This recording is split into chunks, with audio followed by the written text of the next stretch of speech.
दोस्तों बीएसएनएल में बहुत सारे क्वेश्चंस हैं लोगों के। अभी मई की सैलरी भी नहीं मिली है, तो मई की सैलरी के बारे में इस वीडियो में बात करेंगे हम कि कब तक मई की सैलरी मिल जाएगी और क्या उसकी डेट है, कब सैलरी मिलेगी।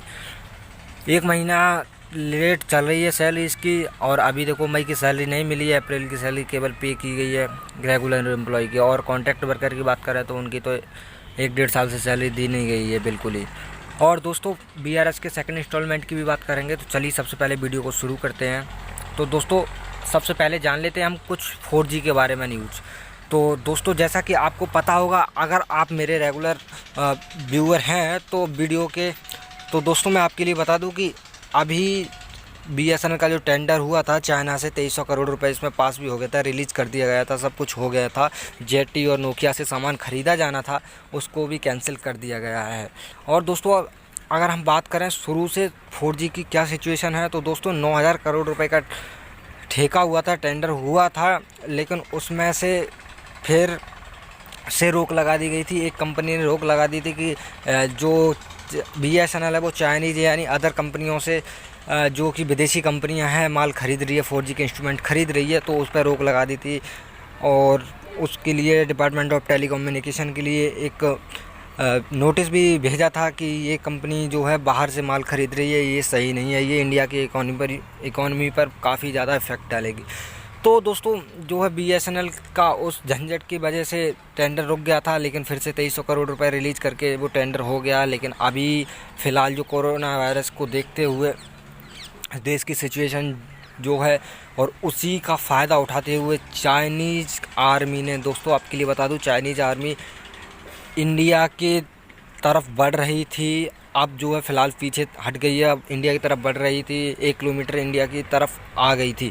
तो दोस्तों इसी चीज़ को देखते हुए अब इंडिया को भी अपनी आर्मी वहाँ भेजनी पड़ी सियाचिन की तरफ, सियाचिन बॉर्डर की तरफ। और दोस्तों इसीलिए जो जेटी का टेंडर था, जो कि एक चाइनीज़ कंपनी है, मोदी सरकार ने उसको कैंसिल कर दिया कि इंस्ट्रूमेंट बाहर से नहीं खरीदे जाएंगे, मेड इन इंडिया से ही खरीदे जाएंगे, ताकि इंडिया की इकॉनमी है वो बरकरार बनी रहे और जो विदेशी माल है विदेशियों को ज़्यादा फ़ायदा ना हो, ताकि उनकी इकॉनमी ग्रो हो।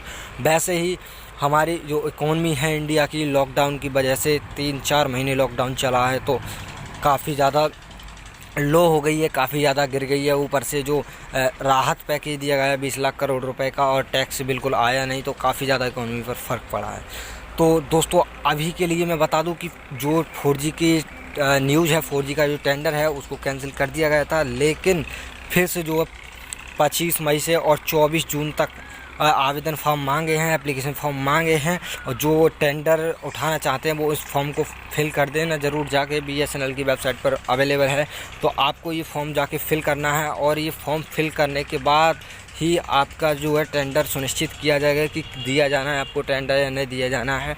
तो अभी जो है 24 जून तक फॉर्म मांगे हैं, उसके 24 जून के तुरंत बाद ही घोषित कर दिया जाएगा कि टेंडर किसका हुआ और कितनी जल्दी। देखो दोस्तों मैं आपके लिए बता दूं कि टेंडर जैसे ही हो जाता है, तो वो जो ठेकेदार होते हैं उनके लिए तो जल्दी से जल्दी काम करना होता है, वो रात दिन काम कराते हैं, जल्दी से जल्दी काम करना होता है, ताकि उनका जो आधा पैसा है, आधा पैसा खुद से देते हैं, आधा कंपनी लगाती है, और आधा पैसा जो बचा है वो बाद का जल्दी से उनके लिए मिल जाए, इसलिए वो देर नहीं करते हैं काम करने में। तो दोस्तों आपके लिए बता दूं कि जल्दी से ही बीएसएनएल का 4G चालू हो जाएगा, अगर अब कोई रोड़ा नहीं अटका तो। दोस्तों बहुत ज़्यादा अब इसका विश्वास बिल्कुल उठ गया है कि पता नहीं कब क्या हो जाए इसमें। 9000 करोड़ का हुआ था टेंडर, वो भी कैंसिल, फिर बाद में हुआ था वो भी कैंसिल, अब इसका पता नहीं क्या होना है। वैसे मेड इन इंडिया से ख़रीदने की बात की गई, तब तो कोई रोड़ा नहीं आना चाहिए, लेकिन फिर भी देखते हैं कि क्या होता है। तो दोस्तों 24 तक उसका कंप्लीट हो जाएगा काम, उसके बाद जो है 4G लगने चालू हो जाएंगे। तो दोस्तों अब मैं बता दूं आपके लिए कि बीएसएनएल का जो पोर्टल है उसमें भी 4G का ऑप्शन जो है ऐड कर दिया गया है। कहीं कहीं 4G साइट्स कुछ लगा भी दी गई हैं, जैसा कि मैंने पहले एक वीडियो में बनाया था। अगर आप वो वीडियो नहीं देखा है तो आई बटन में लिंक मिल जाएगा, आप उस वीडियो को जाकर ज़रूर देखना। और दोस्तों मैं आपके लिए बता दूँ, अब जो बीआरएस की सेकंड इंस्टॉलमेंट की बात करें, तो बीआरएस का सेकंड इंस्टॉलमेंट अभी कुछ उसकी न्यूज़ नहीं आ रही है फ़िलहाल। लेकिन पीके पुरवार ने ये ज़रूर कह दिया है कि बीएसएनएल का जो सेकंड इंस्टॉलमेंट है, जो कर्मचारी सेवानिवृत्त हुए थे उनके लिए जल्दी से ही जो दूसरा पैसा उनका बचा है, दूसरे इंस्टॉलमेंट का आधा पैसा, वो उनके लिए दे दिया जाएगा जल्दी ही। दोस्तों डेट स्पेसिफिक कुछ नहीं बताई है, और मैं आपके लिए बता दूं कि जल्दी ही पैसा मिल जाएगा। पेंशन वगैरह, एक्स ग्रेटिया वगैरह भी सब कुछ मिल जाएगा आपका जल्दी ही।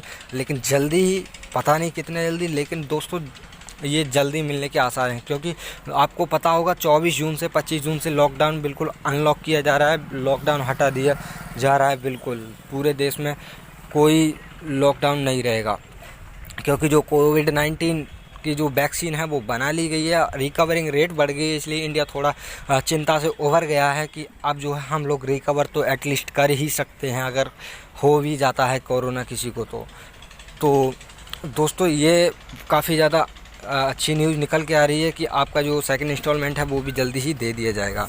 1 महीने का टाइम एटलीस्ट लग सकता है, कम से कम 1 महीने का टाइम लग सकता है। और दोस्तों आपके लिए अब बात करते हैं रेगुलर एम्प्लॉय की सैलरी के बारे में। तो रेगुलर एम्प्लॉय की सैलरी ही दे दी जाएगी जल्दी। दोस्तों मैं आपके लिए बता दूं कि पहले अप्रैल की सैलरी दे दी गई थी, लगभग 15 मई तक सैलरी, 18 मई तक सैलरी दे दी गई थी। और दोस्तों मई की सैलरी नहीं दी गई है, इसके भी वही आसार हैं उसी रेंज तक पहुंचने के, यानी 15 से 18 जून तक मई की सैलरी मिल जाएगी। और उसके बाद आप जो है अगले महीने की भी इसी तरह थोड़ा हो सकता है, लेकिन उससे अगले महीने का जैसे ही दोस्तों 4G चालू होता है सही मिलने लगेगी टाइम पर सैलरी, जैसे कि पहले कभी मिला करती थी। और अभी की बात करें तो 1-1.5 महीने, आधा महीने सैलरी डिले हो जाती है रेगुलर एम्प्लॉय की, और कॉन्ट्रैक्ट वर्कर का तो कुछ पूछो ही ना। और दोस्तों मैं आपके लिए अब बता दूं कि जो टावर बंद पड़े हैं वो टावर जब ही चालू होंगे जबकि 4G चालू हो जाएगा। जहाँ जहाँ जो बिजली से टावर चलते हैं वो बिजली वाले टावर अभी चल रहे हैं या नहीं चल रहे हैं कुछ नहीं पता। अगर चल रहे हैं तो चल ही रहे हैं, बंद पड़े हैं तो बंद ही पड़े हैं, कोई उनको देखने वाला नहीं है। क्योंकि अगर बिजली नहीं आ रही है तो उसको रिपेयर किया जाएगा और उसको बिजली लाई जाएगी वहाँ, और उसके बाद जो बिजली नहीं रहती तो जनरेटर का जो डीजल होता है उससे जो है चलाया जाता है टावर। लेकिन अभी तो कंपनी इतने घाटे में चल रही है कि कॉन्ट्रैक्ट वर्कर की सैलरी तक नहीं दे पा रही है, तो डीजल कहाँ की बात। दोस्तों ये काफ़ी ज़्यादा फ़र्क डालने वाली बात है, क्योंकि एक तो कर्मचारी को सैलरी जा रही है, दूसरा ऊपर से कमाई नहीं हो रही है। क्योंकि आज 4G का ज़माना है और 5G लाने वाला है जियो। दोस्तों आज 5G के ज़माने में भी BSNL को 2G से काम चलाना पड़ रहा है, और 2G की सर्विस भी फ़िलहाल की बात करें तो कट कट के आ रही है, कुछ नहीं आ रहा है। तो काफ़ी ज़्यादा ये दिक्कत वाली बात है, इसीलिए कंपनी डूबी थी। और अगर आप जल्दी से इसको 4G नहीं मिलता है, 2 साल हो चुके हैं, क्योंकि ये 2018 के नवंबर में जाके कंपनी बंद हुई थी। 2018, 2019 और 2020 का नवंबर भी निकल जाएगा जल्दी ही। तो 2-3 साल हो चुके हैं इसको, अब देखते हैं क्या सिचुएशन है। अब दोस्तों आपके लिए अब बता दें कि जो कॉन्ट्रैक्ट वर्कर की सैलरी है उसका अभी कुछ ऐसा पता नहीं है, क्योंकि आप लोग सैलरी, मुझे लगता है कॉन्ट्रैक्ट वर्कर जो भी हैं, जो भी मेरी वीडियो देखते हैं या देख रहे हैं, आप लोग सैलरी लेना ही नहीं चाहते हैं। क्योंकि मैंने एक ट्वीट किया था और मैंने एक वीडियो भी उस पर बनाया था डेडिकेटेड, कि आपको जाना है ट्विटर पर, जो मैंने ट्वीट किया है उसको जाके रीट्वीट करना है, कमेंट करना है, हैशटैग डालना है BSNL कॉन्ट्रैक्ट वर्कर सैलरी। तो दोस्तों आपकी ट्वीट आके ट्रेंडिंग में पहुँचती है। आप कम से कम ऑल ओवर इंडिया की अगर मैं बात करूं तो कम से कम 30 से 35 हज़ार कॉन्ट्रैक्ट वर्कर हैं। और दोस्तों उसमें से भी अगर मेरी वीडियो देखते हैं तो कम से कम 10,000 लोग मेरी वीडियो देखते हैं। अगर आप 10,000 लोग रीट्वीट करते हैं तो निश्चित ही आपकी ट्वीट जो है ट्रेंडिंग में पहुंच सकती थी, लेकिन आप नहीं कर रहे वो, तो चलिए आप सैलरी लेना ही नहीं चाहते हैं। ये मैंने पहले भी उस वीडियो में बता दिया था कि यही एकमात्र तरीका है। ऐसे ही रेगुलर एम्प्लॉय की सैलरी नहीं मिल रही थी, 1.5 महीने सैलरी डिले हुई थी, उसके बाद इन्होंने यही धरना दिया था, क्योंकि लॉकडाउन के समय में यही ऑनलाइन धरना देने का एक प्लेटफॉर्म है। और आपने ये गंवा दिया है, आप नहीं करना चाहते तो कोई बात नहीं, आप मत करिए। दोस्तों अगर आप करना भी चाहते हैं तो अभी मैंने ट्वीट हटाया नहीं है, आप जाके रीट्वीट कर सकते हैं। मेरा ट्विटर हैंडल है @dual tech rakesh।